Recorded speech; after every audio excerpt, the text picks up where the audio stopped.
मेळाव्याचे अग्निदिव्य. कोणत्याही व्यापक आणि उदात्त हेतूने सुरू केलेल्या कामासाठी विचार, निर्णय आणि कृती या 3 पातळ्या महत्त्वाच्या असतात. वडार समाजाच्या न्याय हक्कासाठी लढण्याचा विचार माझ्या मनात आला होता. तसा निर्णयही मी घेतला होता आणि शिर्डीतील बैठकीच्या निमित्ताने तशी कृतीही आमच्या हातून घडली होती. आपल्याकडे पूर्वापार एक म्हण आहे, चमत्काराशिवाय नमस्कार नसतो. मग इथं कोणता चमत्कार घडविता येईल तर हे काम नगर जिल्ह्यापुरते मर्यादित न ठेवता ते देश पातळीवर जावे आणि संपूर्ण वडार समाजाला एका छत्राखाली आणावे अशी माझी मनोकामना होती. शिर्डीत मी सर्वांना आश्वस्त केले होते की लवकरच आपण एक मोठा मेळावा घेऊ, त्याविषयी मी तुम्हाला कळवेन. एकतर पदाधिकाऱ्यांच्या नव्याने झालेल्या नेमणुका आणि माझ्याकडून दिला गेलेला शब्द यामुळे सगळेच जण हर्षोल्लासित झाले होते. उत्साहाची अनोखी ऊर्जा आणि लढण्याची हिंमत घेऊन ते आपापल्या गावी पोहोचले. मीही नगरला परतलो. आता माझ्यापुढे प्रश्न होता की आपली संघटना ही महाराष्ट्रापुरती मर्यादित करावी की याचा विस्तार देशपातळीवर करावा. त्यासाठी मी दक्षिण भारताचा दौरा करायचे असे ठरविले. सुरुवातीला मी कर्नाटकला गेलो. तिथे माझे काही नातेवाईक राजकारणात सक्रिय होते. अगदी आमदार म्हणूनही कर्नाटक गाजवत होते. कर्नाटकमधला वडार समाज हा शेड्यूल कास्टमध्ये आहे, त्यामुळे त्यांना तिथे राजकारणात चांगल्या संधी मिळतात. त्यातूनच कर्नाटकमध्ये वडार समाजाचे अनेक आमदार सहज बनतात. मी त्यांना भेटून माझा मनसुबा सांगितला. ते म्हणाले, आम्ही आधीच आरक्षणात आहोत, त्यामुळे आम्हाला वेगळ्या आरक्षणाची गरज नाही. तुम्ही महाराष्ट्र पातळीवरच काम करा, देश पातळीवर याची गरज नाही. तुमचे मुख्यमंत्री शरद पवार साहेब हे पंतप्रधानासारखेच आहेत, त्यामुळे त्यांना बोलवून समाजाचा एक भव्य मेळावा घ्या. आपली ताकद दाखवून द्या. महाराष्ट्रातला हा मेळावा त्यांच्यामुळे यशस्वी होऊ शकतो. त्यांनी योग्य दिशा दाखवल्यानंतर आम्ही नगरला परत आलो. जो चमत्कार कर्नाटकात घडला तो महाराष्ट्रात घडणे आवश्यक होते. तसे झाले तर आमचे भाग्य फळफळेल, दारिद्र्य दूर होईल. राजकारणात आणि अन्य महत्त्वाच्या पदावर वडार समाजाला पुरेसे प्रतिनिधित्व मिळेल. प्रगतीची दारे उघडतील. 4 लोकांच्या हाताला रोजगार मिळेल. यासाठी आशेचा एक किरण आम्हाला दिसत होता, तो म्हणजे शरद पवार. त्या काळात पवार साहेबांनी पुरोगामी महाराष्ट्राची धुरा समर्थपणे त्यांच्या खांद्यावर पेलली होती. गोरगरीब, वंचित, उपेक्षित, आदिवासी, भटक्या विमुक्त जाती जमाती, स्त्रिया अशा सर्वांसाठी त्यांनी अनेक उपक्रम राबवले होते. त्यावेळी त्यांचा चेहरा देशपातळीवर होता. महिलांना आरक्षण मिळावे म्हणून त्यांनी आग्रही भूमिका घेतली होती. त्यांच्यामुळे राज्यात फळक्रांती बहरली होती. ज्या महामानवाने देशाची राज्यघटना लिहिली त्यांच्या नावाने मराठवाड्यात उच्च शिक्षणासाठी विद्यापीठ असावे अशी अनेकांची मागणी होती. ती रास्त मागणी मुख्यमंत्री शरदचंद्रजी पवार यांनी उचलून धरली होती. एक वेळ सत्ता गेली तरी बेहत्तर, पण हे नामांतर घडलेच पाहिजे अशी त्यांची भूमिका होती. त्यावर ते ठाम राहिले आणि मराठवाडा विद्यापीठाचे नामांतर यशस्वीरित्या घडले. दूरदृष्टी असलेल्या अशा कार्यक्षम नेत्याच्या उपस्थितीत आमचे प्रश्न मांडले गेले तर ते सुटण्यास हातभार लागेल असे मला वाटत होते. त्यामुळे त्या दृष्टीने आम्ही प्रयत्न सुरू केले.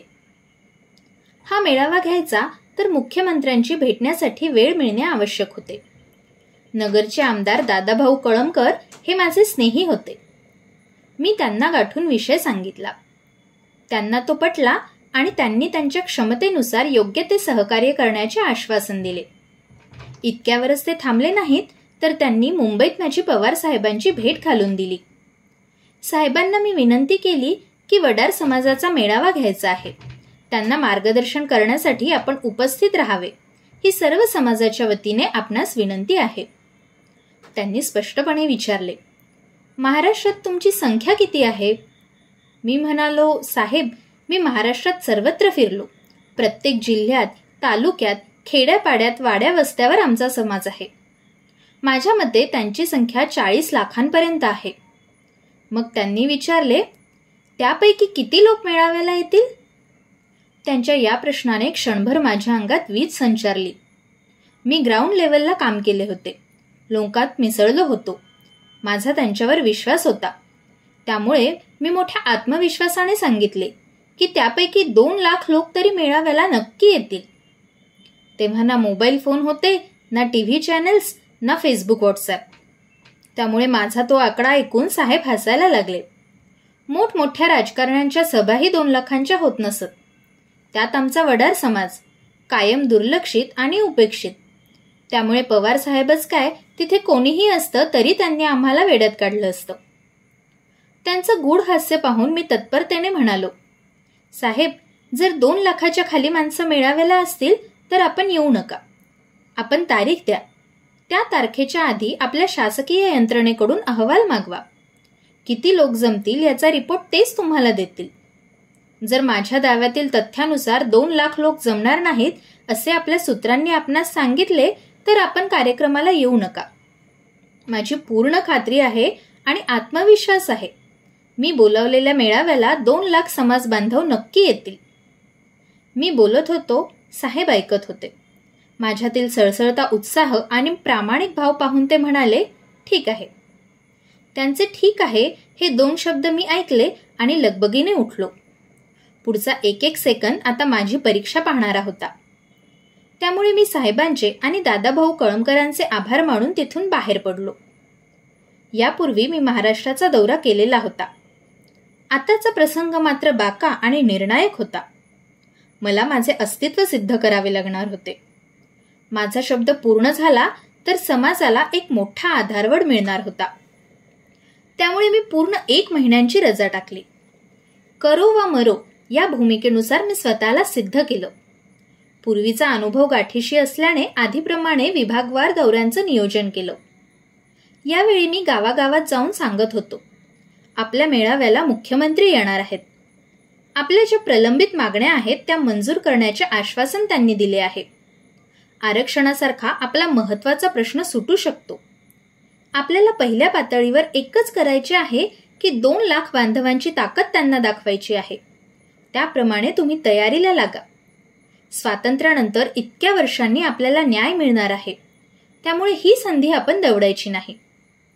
माझं बोलणं ऐकून लोक मंत्रमुग्ध होत होते. त्यांना त्यांच्या उज्ज्वल भवितव्याची चाहूल लागत होती. त्यामुळे सगळ्यांनी हा विषय समाजाच्या प्रतिष्ठेचा बनवला.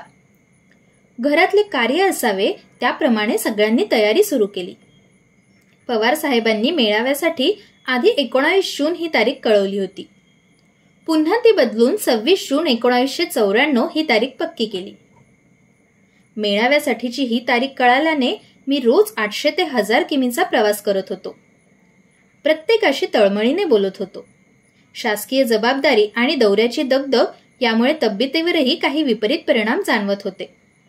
मात्र तिकडे सपशेल दुर्लक्ष करत आमचा झंझावात सुरू होता. या सगळ्यात आमच्या अनुभवांचं गाठोडं समृद्ध होत होतं. त्यातील काही स्मृतीपटलावर आजही तरळतात. या निमित्ताने साताऱ्यात सभा घेत असताना तेथील समाज बांधवांनी एक तक्रार केली. ते म्हणाले, तिथल्या खाणीतून दगड काढताना राजवाड्यातील लोक येऊन त्यांना चापकाने फटके देतात. त्यांचं हे बोलणं ऐकून मी थेट राजवाड्यात गेलो. तिथे भोसले घराण्यातील राणीसाहेब असायच्या. त्यांना सगळेजण वहिनीसाहेब म्हणायचे. नेमके त्यावेळी त्या बाहेरगावी गेल्या होत्या. त्यांची भेट न झाल्याने मी जिल्हाधिकाऱ्यांकडे गेलो. शिर्डीत झालेल्या बैठकीचा वृत्तांत त्यांना सांगून आमच्या कामाबाबतची वृत्तपत्रांची कात्रणेही दाखवली.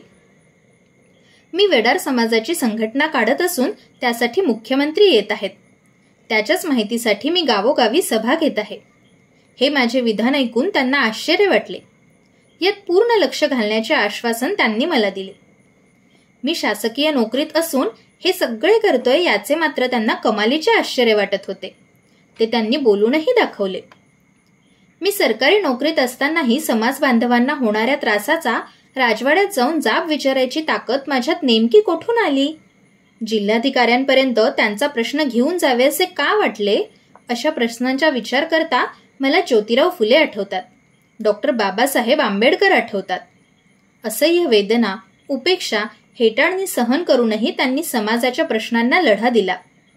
त्यांचा आदर्श माझ्या पुढे होता. त्यांचा वैचारिक वारसदार म्हणून मला येईल त्या परिस्थितीत सामोरे जायचे होते. समाजाच्या चेहऱ्यावर हास्य फुलवायला मी निमित्त ठरलो तर माझ्या जगण्याचे सार्थक होणार होते. एका कवीने म्हटलंय, मी भ्यालो तरीही प्यालो सत्याचा निर्भय प्याला, मग माझ्या मार्गावरती मातीला मोहोर आला. असा निर्भयपणा माझ्या अंगात भिनला होता. त्यातून सारे आसमंत उजळून निघाले होते. माझी ध्येय मार्गाणू यात्रा सुरू झाली होती आणि ती यशाला गवसणी घातल्याशिवाय थांबणार नव्हती. मी समाजाला सांगून ठेवले होते की गावागावात होणारी ही सभा आपलीच असेल, त्यामुळे ती आपणच पार पाडायची. यात कोणताही आणि कुणाचाही राजकीय हस्तक्षेप नको. जर आपल्या मंचावर राजकारणी आले तर अनेक प्रश्न निर्माण होतील.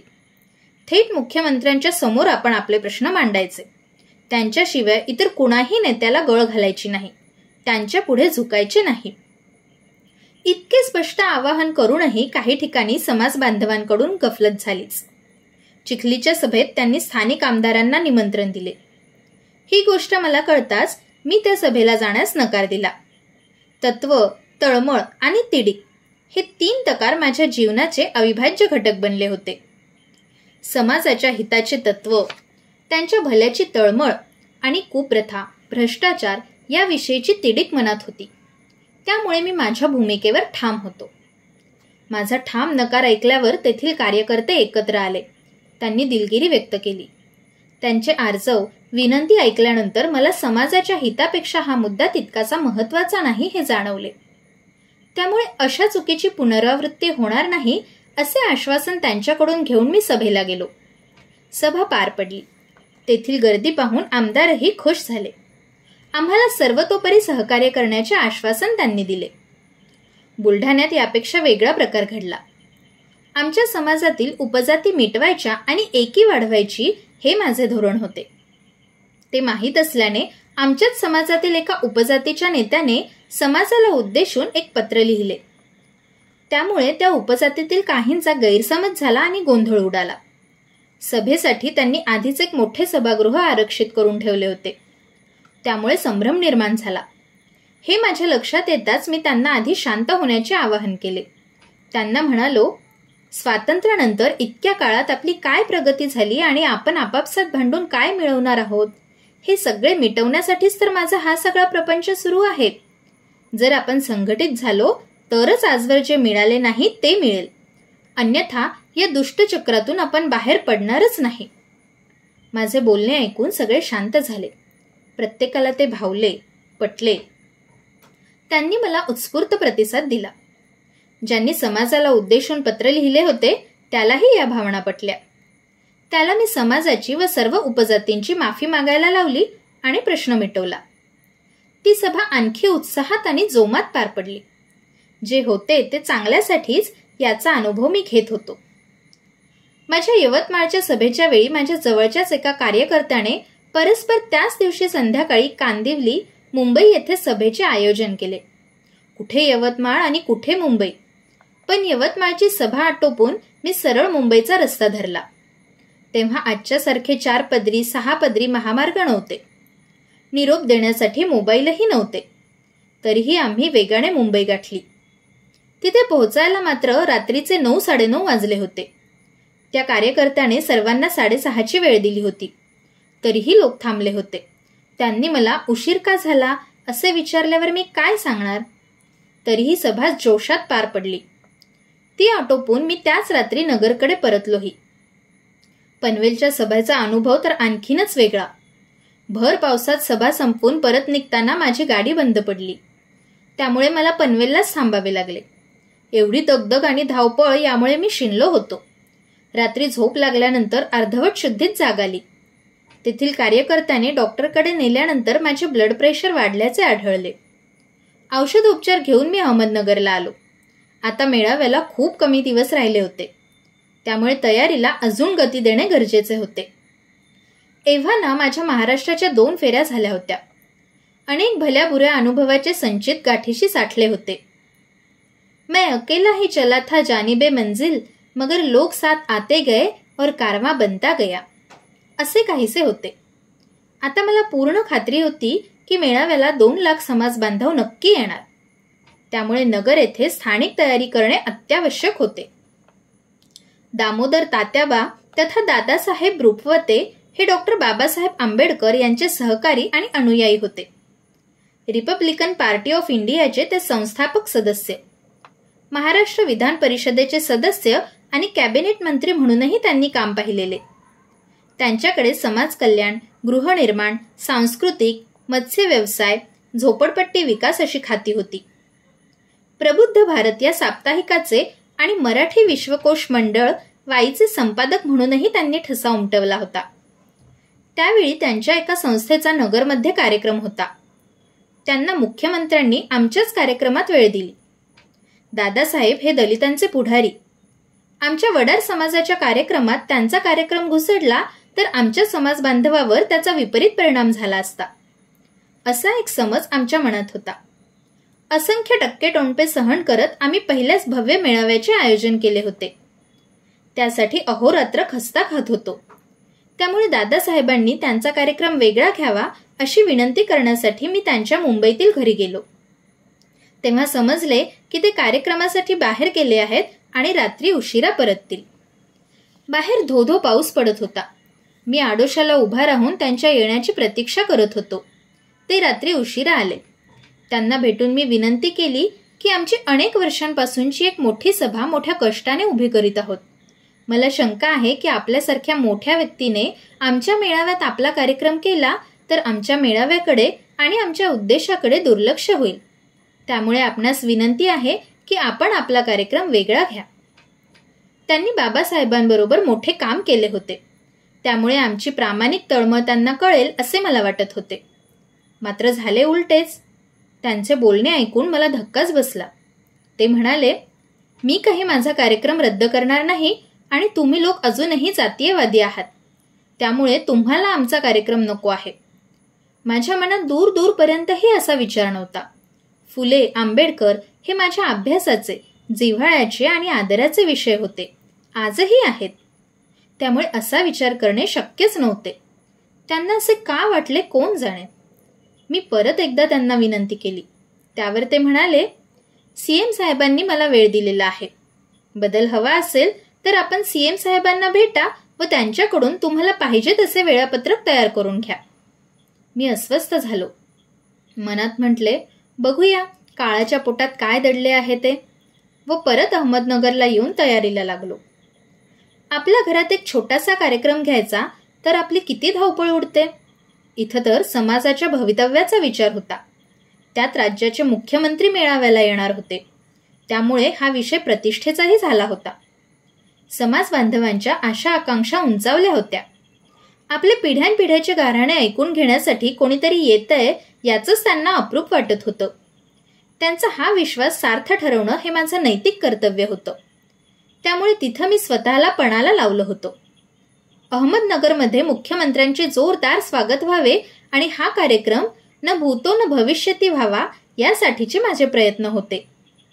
अनंत अडचणींवर मात करत आणि भल्या भल्या अग्निदिव्यातून जात असताना ते कितपत सफल होतात हे लवकरच कळणार होते.